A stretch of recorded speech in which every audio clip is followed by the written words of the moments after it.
ఒలికిందమ్మా.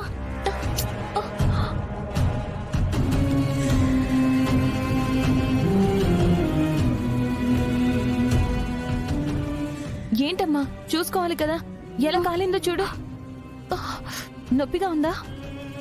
పర్లేదమ్మా, అంత నొప్పిగా ఏం లేదు. పండు, వెళ్ళి ఫస్ట్ ఎయిడ్ కిట్ తీసుకురా. అమ్మా, అలాగే అమ్మా.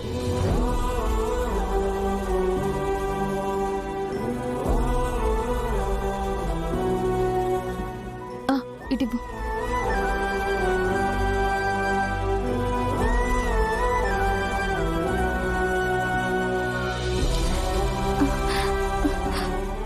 ఏమైందమ్మా? ఏం కాలేదండి. ఏం కాలేదంటావేంటి? చూడు, చెయ్యి అంత ఎర్రగా అయిపోయిందో.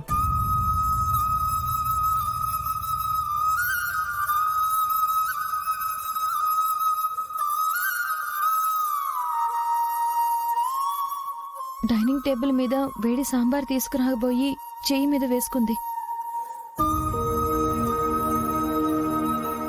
అయ్యో, ఆ పళ్ళని నువ్వు చేయడం ఎందుకమ్మా?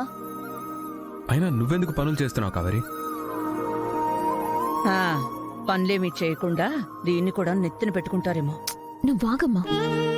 అవునమ్మా, నువ్వెందుకు ఈ పనులన్నీ చేయడం? ఇవి మన పనులే కదా అని. నువ్వు పనులు చేయడానికి కాదు ఇక్కడుంది. నీది పనిచేసే వయసు కాదు కావేరి, చదువుకునే వయసు. నువ్వు చదువుకోవాలి, నేను నిన్ను చదివిస్తాను.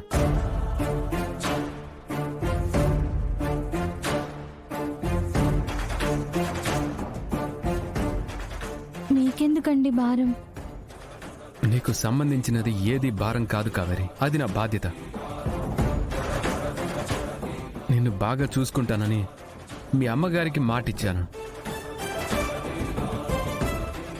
నువ్వు నా చెల్లెల్లాంటి దానివి.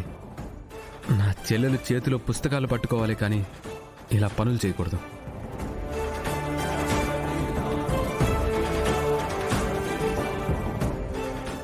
మంచి మాట చెప్పావు విహారీ. మీ నాన్నకి నాకు ఒక ఆడపిల్ల పుట్టాలని ఉండేది.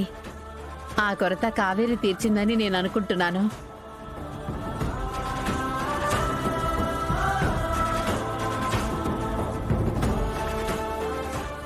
మా అక్కకు తను కూతురంటే మాకు మేనకోడలతో సమానం. మా మేనకోడల్ని మేము పనులు చేయనివ్వము. అవును, నువ్వింకెప్పుడు ఇటువైపు రాకూడదమ్మా.